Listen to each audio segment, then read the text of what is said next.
तो बाबा ने कहा तब मैया आपको एक काम करना पड़ेगा, जो आप कहोगे सब करेंगे, बस ऐसा आशीर्वाद दो। तो बाबा ने कहा मैया आप अपने घर में मेरा एक छोटा सा मंदिर बनवाओ। और मंदिर कैसा होना चाहिए? आपके लाला स्नान करें जहां, वो स्नान का जल हमारे सिर पर गिरे, ऐसा मंदिर होना चाहिए।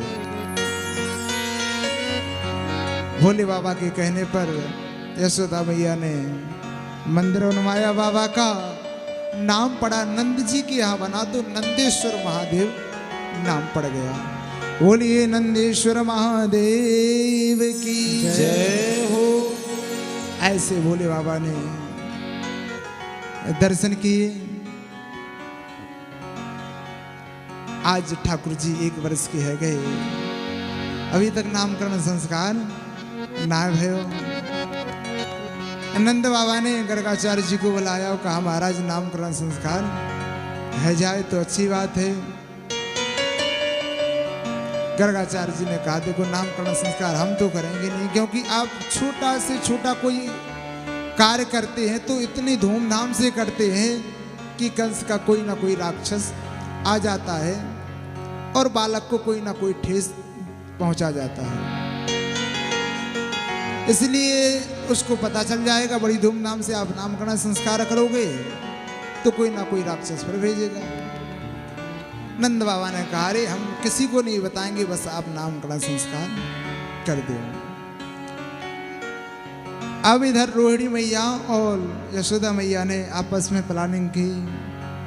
देखो महाराज जी नामकरण संस्कार के ताई आ रहे हैं, तो महाराज जी सच्चे हैं या ऐसे ही हैं, इसलिए हम पहले महाराज जी की परीक्षा करेंगे। तो यशोदा मैया ने ठाकुर जी को रोहिणी मैया के गोद में दे दिया और बलराम जी को ले लिया अपनी गोद में। गर्गाचार्य जी आए, जैसे ही महाराज जी आए और ठाकुर जी को देखा, देखते रह गए साहब। मानो कहने चाहते हैं यशोदा मैया से जो आपकी गोद में बालक है ये साक्षात इसने में ठाकुर जी ने इशारा किया, यहाँ नहीं बताना है। अगर आपने बता दिया कि ये साक्षात परब्रह्म परमात्मा है तो सब जानते हैं कि भगवान की पूजा कैसे होती है। वही अलमारी में रख देंगे आराम से, 2 अगरबत्ती सुबह 2 अगरबत्ती शाम को, 2 चिरौंजी सुबह 2 शाम को, माखन मिश्री ना मिलेगी। इसलिए यहाँ भगवान बनने में फायदा ना है, यहाँ बालक बनने में ही फायदा है। तो आज ठाकुर जी ने इशारे में कह दिया, और वास्तव में भगवान की पूजा यही होती है। सुबह आरती कर दी और कहीं निमंत्रण में हमारा न्योता हो तो ठाकुर जी से कहते हैं देखो ठाकुर जी आप हमारा तो निमंत्रण है, आप काम चला लेना, दूध से ही काम चला लेना। तो आज ठाकुर जी ने कहा यहाँ बालक बनने में फायदा है। आज गर्गाचार्य जी ऐसी समाधि लगी, ऐसी समाधि लगी। यशोदा मैया रोहिणी मैया से बोल रही है बहन महाराज जी को कहा गए हो। रोहिणी मैया ने देखा बहन मोको तो लगे महाराज जी पधार गए।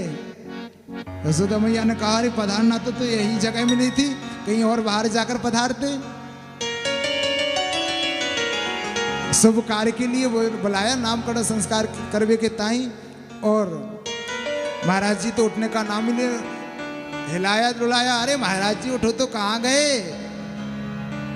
जब जोर से आवाज लगाई है महाराज जी क्या हुआ, तब महाराज जी की समाधि खुली। तब जान में जान आई यशोदा मैया और रोहिणी मैया के, महाराज जी कहाँ गए थे।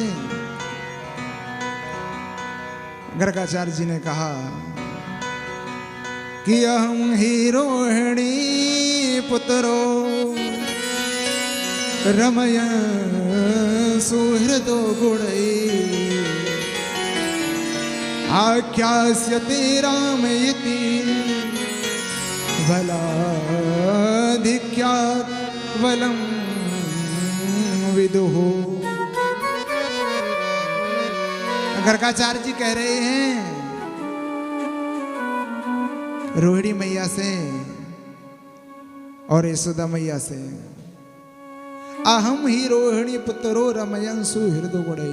यशोदा मैया, जो आपकी गोद में बालक है आपका बालक नहीं है। यशोदा मैया ने कहा महाराज जी सच्चे हैं, 500 का दिया, ये लो महाराज जी। झूठ मास के महाराज जी ना है, बता दिया कि ये आपका बालक नहीं है, रोहिणी मैया का बालक है। तो यशोदा मैया ने कहा, गर्गाचार्य जी ने कहा, यशोदा मैया जो आपकी गोद में बालक है ये आपका बालक नहीं, रोहिणी मैया का बालक है। इसका नाम बलराम, संकर्षण आदि। रोहिणी मैया जो आपकी गोद में बालक है यशोदा मैया का है, इसका नाम कृष्ण।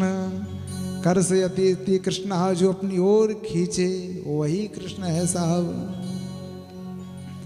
जिनका नाम टेढ़ा धाम टेढ़ा और काम सब जानते ही हैं। कृष्ण लेने में प्रॉब्लम, वृंदावन लेने में प्रॉब्लम। तो यशोदा मैया रोहिणी मैया ने कहा देखो ये संकर्षण और कृष्ण आदि हमें तो नाम अच्छे ना लग रहे। तो उन्होंने प्यार के नाम, कृष्ण का नाम कनुआ और बलराम जी का बलुआ, ये प्यार के नाम दोनों ने रख दिए। गर्गाचार्य जी से कहा आपके नाम ठीक है लेकिन हमारे ये प्यार के नाम है। तो ऐसे ठाकुर जी का आज नामकरण संस्कार भयो। आज ठाकुर जी घुटमन घुटमन चलने के लिए लग गए। नंद बाबा पूजा घर में सालग्राम जी को स्नान करा रहे हैं, पूजा कर रहे हैं। ठाकुर जी घुटमन घुटमन चल रहे पूजा घर में दरवाजे पर खड़े हो गए। नंद बाबा ने कहा चौरे लाला बिना स्नान किए पूजा घर में ना आवे, पहले स्नान करो फिर पूजा घर में आओ। ठाकुर जी को क्रोध में, हमसे बड़ा जज कोई और, सबसे बड़े जज तो हम ही हैं, ये हमसे बड़ा भगवान कौन है। नंद बाबा मना कर रहे हैं। नंद बाबा ने ठाकुर जी को भगा दिया। ठाकुर जी फिर चले गए और छुप कर देख रहे हैं कि नंद बाबा क्या कर रहे हैं। तो ठाकुर जी देख रहे हैं कि नंद बाबा सालग्राम जी को दुग्ध से, दही से, गंगा जल से, शहद से, शर्करा से आदि से स्नान करा रहे हैं।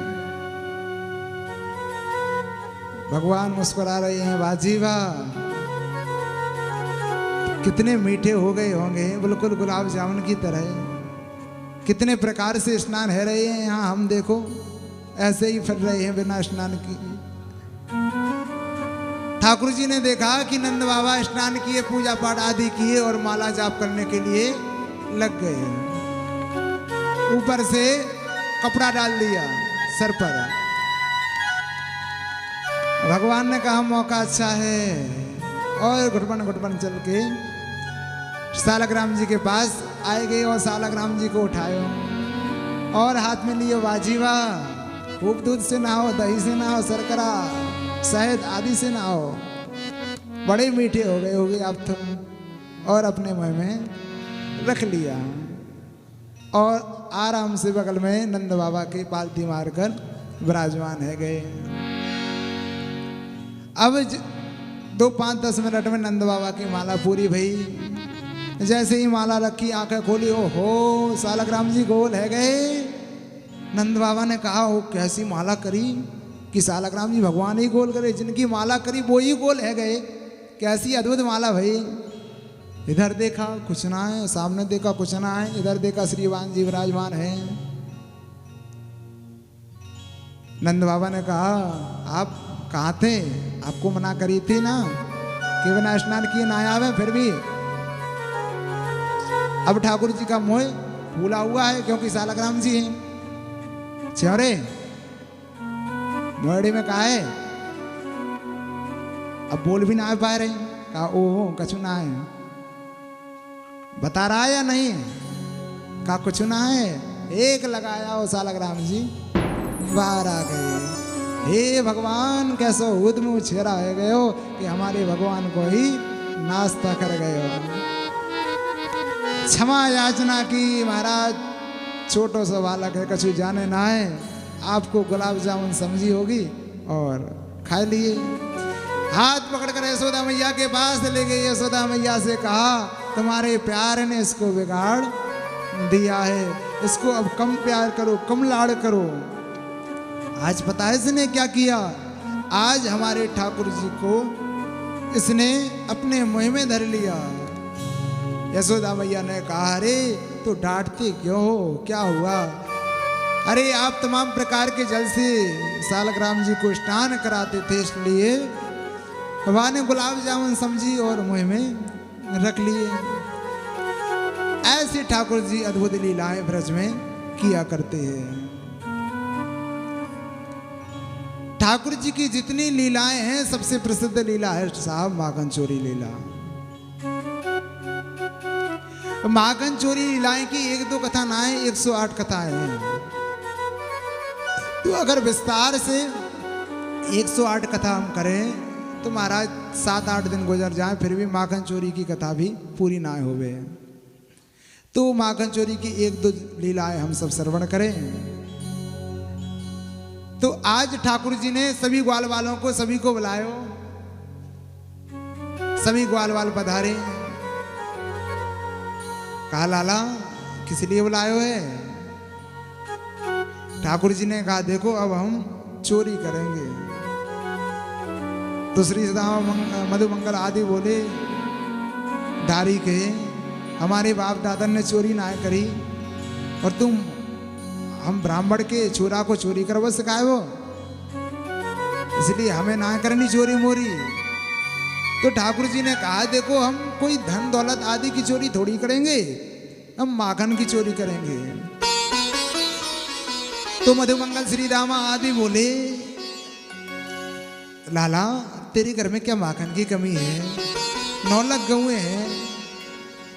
तो कहा अरे चोरी की माखन का मजा ही और है, जो घर का माखन है वो स्वाद नहीं है जो चोरी में स्वाद है। और हम अपने लिए थोड़ी कर रहे हैं। देखो ये मधुमंगल 1.5 हड्डी को है गए हो, माखन ही ना मिलो कभी से भोजन ना मिलो, इसलिए हम सबके ताई चोरी करेंगे। तो ठाकुर जी ने एक विद्यालय खोला,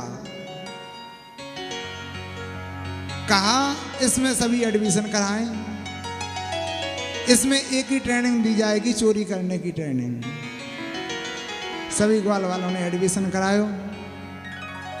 ठाकुर जी ने कहा देखो ग्वाल वालों पहले तो अपने घर से हम प्रैक्टिस करेंगे कौन पकड़ा जाता है और कौन अच्छे से कर पाता है और कौन पकड़ा जाता है। तो कहा ठीक है।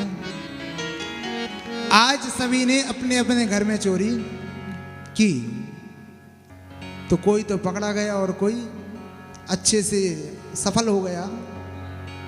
अब जो पकड़ा गया उसके माई बाप ने ऐसी मार लगाई कि छड़ी को दूध याद आ गए। अब जिसको मार पड़ी वह ठाकुर जी के पास आए, महाराज क्षमा करो आज से चोरी ना करेंगे। ठाकुर जी ने कहा दारी के पहली बार चोरी करी और पहली बार ही मार खा के आए गए हो, कछु ना जाना तुम लोग, सिर्फ खावे के हो और कुछ काम नहीं कर सकते। बताओ तो अपने घर में चोरी करना नहीं आया क्या करोगे?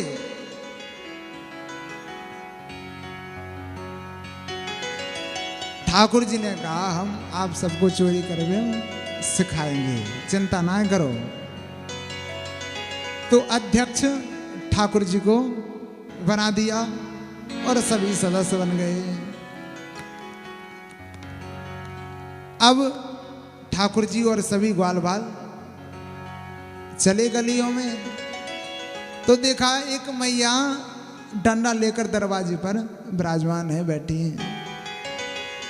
ठाकुर जी ने एक ग्वाल वालों को भेजा, किसी को कहा देख पता लगा करा कौन कौन है इसके घर में। तो उसने पता लगाया, क्या पाया कि बाके घर में और कोई ना है, एक बहू है वो पानी भरने जल भरने के लिए यमुना जी में गई है और मैया दरवाजे पर विराजमान है। अब ठाकुर जी ने कहा बस तूने इतना काम कर लिया, अब देख मेरी बुद्धि कहां से कहां चलती है। ठाकुर जी आए और मैया से कहा मैया मैया राम राम। मैया ने कहा बेटा राम राम, खुशी रहे। कहा मैया मैंने सुनी कि आपकी बहू जल भरने के लिए जमुना किनारे गई है। हाँ गई तो है। कहा भयो? अरे मैया जमुना किनारे से लौट रही थी तो दो दो कलश सर पर थे, तो ना जाने कैसे फिसल गई, क्या हुआ, ऐसे पड़ी है रो रही है और कलश बिखरे हुए पड़े हैं। लाला तू सत्य बोल रहा है? अरे मैया मैं आपसे इतनी बुढ़िया से झूठ क्यों बोलूं, बिल्कुल सत्य बोल रहा हूं, पड़ी है रो रही है। अब मैया तो भागी। कहा लाला लाला ने घर को ध्यान रखियो, हम जाते हैं। अब मैया जमुना किनारे भागी। जैसे ही जमुना किनारे भागी तो उधर से वो बहू आ रही है। अब मैया ने देखा, बहू ने मैया को देखा, मैया क्यों जहां कैसे? अरे लाला ने आप गिर क्या? अब तो महाराज सब समझ में आ गया कि अब तो जो घर में माखन है सब गया। अब दोनों भागी। अब इधर श्री रामा मधुमंगल आदि पहले चार चार के ऊपर दो दो के ऊपर श्रीमान जी। तो पहले तो ठाकुर जी ढक्कन हटा रहे हैं, माखन खा रहे हैं, तो ऊपर से शुरू कर रहे हैं। तो मधुमंगल आदि जो नीचे सखा लगे हैं, तो बा ने सोची देखो एक तो सबसे ज्यादा वजन हमारे ऊपर है, क्योंकि हमारे ऊपर दो है, दो के ऊपर एक है, तो वजन भी हमारे ऊपर सबसे ज्यादा है। ऊपर से बीच में ही माखन समाप्त हो जा रहा है, हमें माखन भी ना मिलेगा। और तीसरी बात जिसका घर है वो भी आ रही है, तो मार भी सबसे पहले हमें पड़ेगी। तो जैसे ही देखा कि मैया और उसकी बहू आ रही है, तो कुछ नहीं कहा ठाकुर जी से, और नीचे से खिसक कर 9 2 11 कह गए। मधुमंगल श्री राम आदि भाग गए। अब आप ही सोचो नीचे के भाग जाएं तो ऊपर वालों का क्या होगा।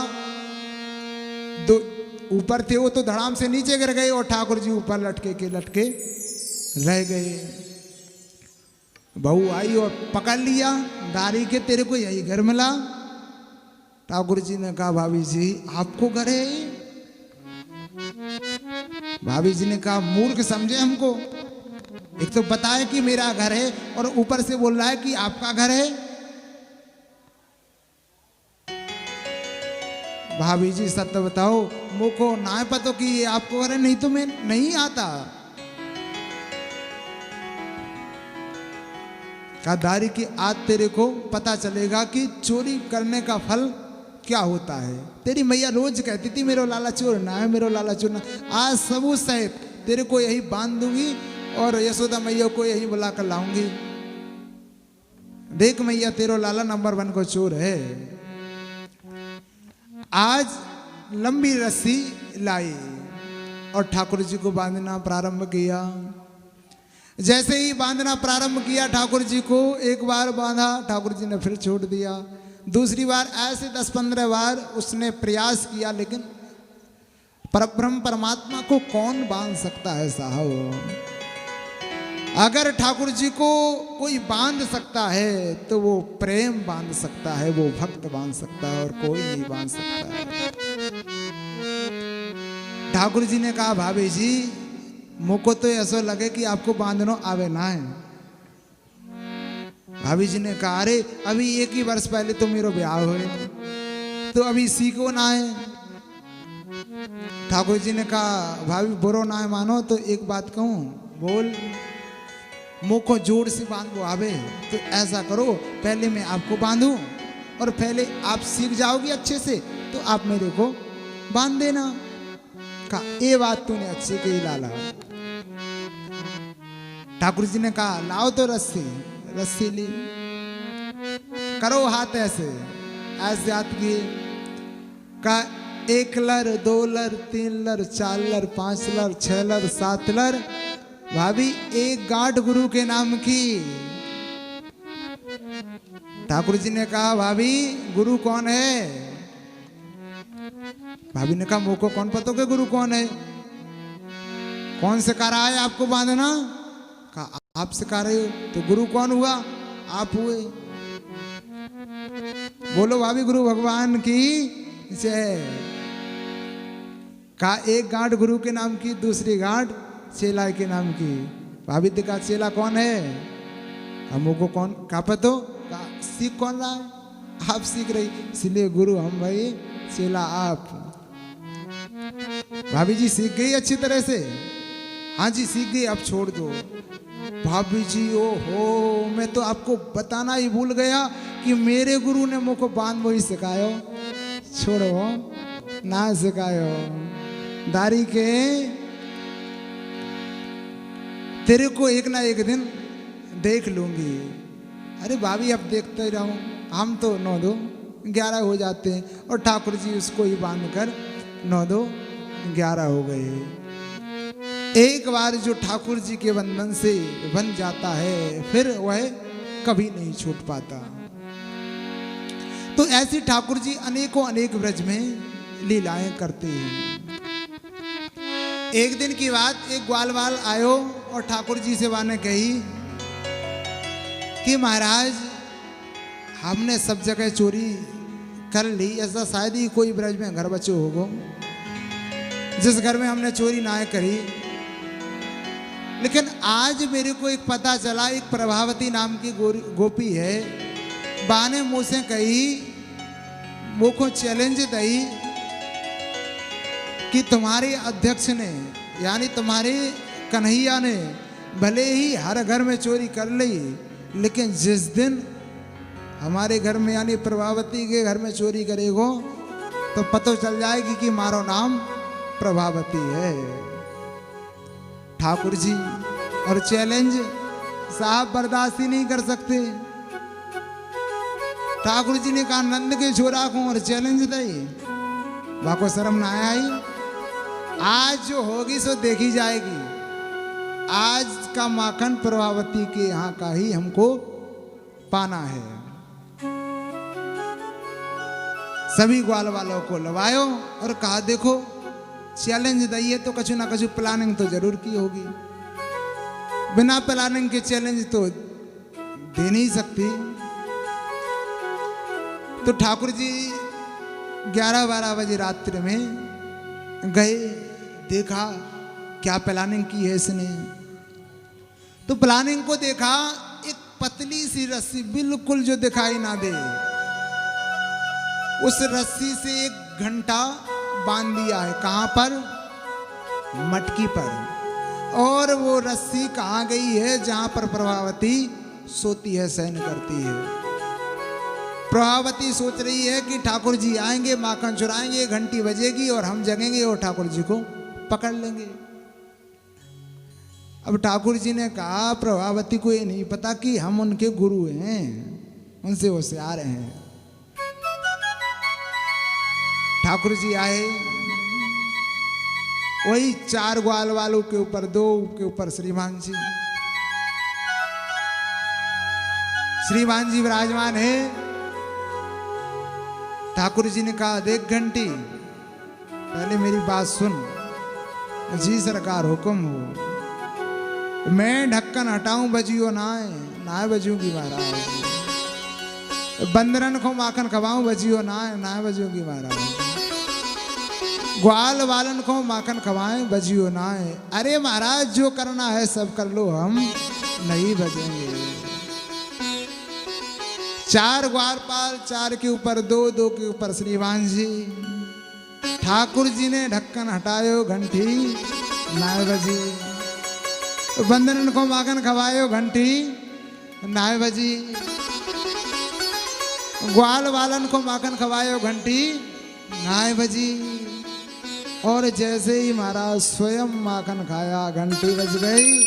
टन टन घंटी बजी, प्रभावती जगी। सभी तो 9-2-11 हो गए और ठाकुर जी लटके रह गए।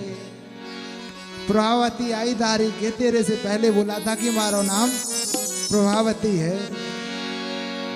आज तेरे को पता चलेगा। अब प्रभावती कह रही है जल्दी नीचे आ जा। कहा आज ठाकुर जी ने भी सोच लिया कि आज तो मार पक्की है, आज ये छोड़ेगी ना मेरे को। तो ठाकुर जी ने कहा भाभी जी आते हैं, दो चार बातें इस घंटी से कर लें। कहा चौनी घंटी मैंने तोर से कहा कही थी महाराज ढक्कन हटाऊं, बिल्कुल नहीं बजी महाराज, झूठ मत बोलना। बंदरन को खवाऊं, बिल्कुल ना बजी। ग्वाल वालन को, बिल्कुल ना बजी। स्वयं माखन, ये ना कहीं महाराज, झूठ मत बोलो। और फिर सरकार बात ऐसी है कि हमें अपना नियम याद आ गया था कि जब पुजारी जी भोग लगाते हैं तो भगवान भोग तभी पाते हैं जब पुजारी जी घंटी बजाते हैं। तो जब वो ठाकुर जी भोग पाते हैं तो घंटी बजती है, तब भोग आपका पूर्ण होता है। तो आप तो साक्षात परब्रह्म परमात्मा भोग पा रहे थे, अगर आज नहीं बजती तो मेरा बजना बेकार था, इसलिए मुझे नियम याद आ गया। ठाकुर जी ने कहा तेरे को अभी नियम की पड़ी है, अब मेरे को तो मार पड़ेगी और तेरे को नियम की पड़ी। प्रभावती ने पकड़ा और ठाकुर जी का हाथ पकड़ लिया। दारी के तेरे से पहले बोला था मेरा नाम प्रभावती है, बार बार नाम याद दिला रही है ठाकुर जी को। और ठाकुर जी को खींचा, आज तेरे को वहीं पर ले जाऊंगी मैया यशोदा के पास। लंबा सा घूंघट किया और हाथ पकड़ा हुए ले जा रही है, बार बार याद दिलाती जा रही है कि मेरा नाम प्रभावती है, मेरा नाम प्रभावती है। अब ठाकुर जी ने कहा आज तो मार पक्की है, जो प्लानिंग करना है यही रास्ते में ही करना पड़ेगा।